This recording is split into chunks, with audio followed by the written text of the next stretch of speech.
Hi, I'm Jennell Evans, co-founder of Strategic Interactions. And during the global pandemic for now, which is past a year mark, we've all spent much less time socializing, possibly commuting, traveling for pleasure, traveling for business. And I think this new normal really put a spotlight for so many people on their level of contentment with some very big parts of their life, everything from, their job or their career that they spend a lot of time in, or their marriage, or even just their social circle, people that they used to hang out with before COVID-19. As a result, I have a lot of clients as well as personal friends that I know have made big changes. Maybe you have as well. That they just decided, I can't take this any longer. I don't like the way things are in my life. And even though they've been able to make those changes, there've been some very difficult conversations that have been part of those transformations. And that can be hard because they are usually very emotional. And sometimes when we make these big changes, it can unintentionally hurt people that we care about, that we work with or live with or spend time with socially. Sometimes I know the fear about having hard conversations might seem so daunting that we don't have them. And unfortunately, that can mean that what lies ahead is a lot of resentment, a lot of anger, and just kind of staying stuck with the status quo. Now, hard conversations don't have to feel so difficult. If we understand what's going on for ourselves and for the people we're having the conversations with, and also to know what to say during those types of conversations to help minimize the emotional charge. So, no matter what kinds of difficult conversations you may be facing right now or in the future, what I want to share with you in this video will help you understand what's happening during a tough talk. And also want to give you some key words to keep in mind and to put into action as you try to navigate these conversations. So you'll be able to do it with much greater ease and probably much better outcomes. So first, let me share though, what are some of the dynamics that are present during these kinds of conversations before I reveal the words that will guide you through them. So in 1999, there was a great book written titled Difficult Conversations, How to Discuss What Matters Most by Douglas Stone, Bruce Patton, and Sheila Heen of the Harvard Negotiation Project. And in this book, they shared, based on their research, what makes conversations difficult, why we avoid them, and why we often handle them badly. So based on their research, they determined that there were always three parts or three levels, as they call them, of every difficult conversation. So I want to share this with you because it's great background for when I'm going to share the words I want you to keep in mind. So to help you understand these parts, we'll call them, I want you to imagine that you're having a difficult conversation with someone, and both of you will be experiencing one of these parts or levels during the conversation. So here's the first one. It's called the facts, or your story and the other person's story. It's how you both perceive the facts about a situation during the conversation. The second part is the feelings. That's what's underneath the story that maybe neither of you are able to express. It's about how each of you are feeling, right? But difficult conversations have an emotional charge, which makes expressing our feelings difficult sometimes. And if we didn't have that charge, then it wouldn't be difficult, right? Then the third part is called the identity. This is all about how is this conversation impacting my sense of self and perhaps how the other person is perceiving you, and vice versa.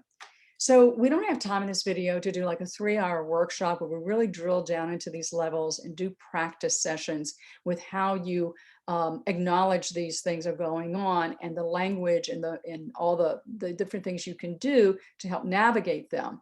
However, just knowing that these three parts are present in every difficult conversation will help you when you try to discuss something that feels awkward or really makes you feel tense, and perhaps the other person as well. So now that you know what's happening in the background of these tough talks, these three parts or these three levels, I want you to keep a few key words in mind about each part so that you can put them into action. So this will help you stay focused on what you want to say and help you better understand what's going on with you and the person that you're having the conversation with. So let's go back to the facts level. I'm going to give you a word. So on the facts level, I want you to think the word curiosity. Put it in action by being curious as to how the other person you're talking to sees a situation. Just ask that person about their viewpoint, and then, of course, share yours. There's no right or wrong here because each person's perception is just based on how you see things, the lens that you use to interpret things in the world. Now, both of you may find out that you don't have all the facts. And so want to be curious about the other person's viewpoint, so more facts get revealed, and that will help you perhaps better understand each other. Now let's go back to the feelings level. And the word I want you to keep in mind here is empathy. Put it into action by being empathetic. Step into the shoes of the other person you're speaking to, because that's what empathy is all about. Try to understand where that person is really coming from on an emotional level, what they're feeling, right? And you don't have to agree with it, but you don't want to judge it. You just want to listen to it.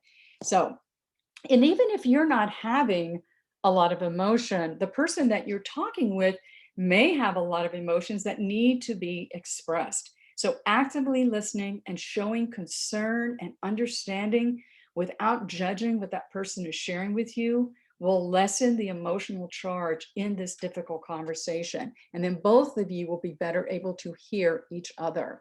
Let's go back to the third level. There was the identity level. The word I want you to think about here is respect, and put this into action by being respectful in how you speak to that person. We can all get triggered if we think we're not being respected or if we're being judged by someone because we see things differently.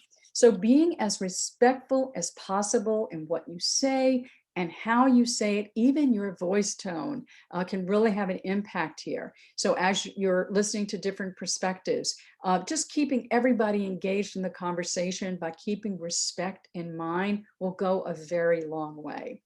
So approaching a hard conversation from a place of curiosity, empathy, and respect will help you express yourself calmly, help you actively listen, help you feel heard and respected. Now, emotions are contagious, so doing this will have a positive impact on you, but also on the person with you're having a conversation.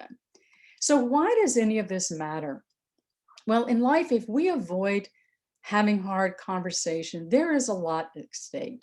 Number one, we suffer by internalizing sometimes what we're frustrated about or denying problems in our life that we really need to fix. We can lose our peace of mind. We can sometimes lose our marriages if we can't have these conversations, or even our jobs. So, facing reality that may be way outside our comfort zone or dealing with what we think is going to be a potential huge negative fallout or conflict can feel overwhelming, and we do nothing. So that's a huge reason why this matters. Another reason it matters is that we will give up on our dreams and our deepest desires in life if we don't know how to have hard conversations. Not being able to discuss these things or ask for what we need to be happy because we fear some kind of conflict will really keep us from living the life that we want sometimes. This can create resentment and anger and really block us from being truly happy and fulfilled. And another reason it's important that we know how to have hard conversations is that if we don't, our relationships can really deteriorate. The quality of our relationships is directly related to the quality of our communications. If we can't discuss hard things, it makes it very difficult to maintain trust and to be totally transparent in our most important relationships. Now, that's personal and professional. So having the right communication tools and strategies like the language that I just shared with you, those key words to keep in mind, can guide us when we need to have challenging conversations. The good news about this is that we can all learn how to do this. And it's really all about being emotionally intelligent. Just keeping these key words in mind and putting them into action will help you have more productive conversations about difficult things. And every week I get to work with leaders, helping them develop this particular skill set, how to be more confident when managing conflicts or having tough talks with people that need to happen. And the best way to do this is to work with someone like myself who is trained in emotional intelligence and particularly relationship management skills, right? And you can get feedback and you can get guidance on a continuous basis so that you build that competency in having the ability to have tough talks. So if this is of interest to you, I am now starting a wait list for my next online leadership coaching program that's all about emotional intelligence skills and how to be a more mindful leader, to be more present in your life, and to do all of these things that I've shared with you in this video and much more. So if that interests you, you can send me a message here. My email is posted in the video description, and I can send you information and we can talk further. So here's the truth, though. Your life doesn't get better by chance. It gets better by change.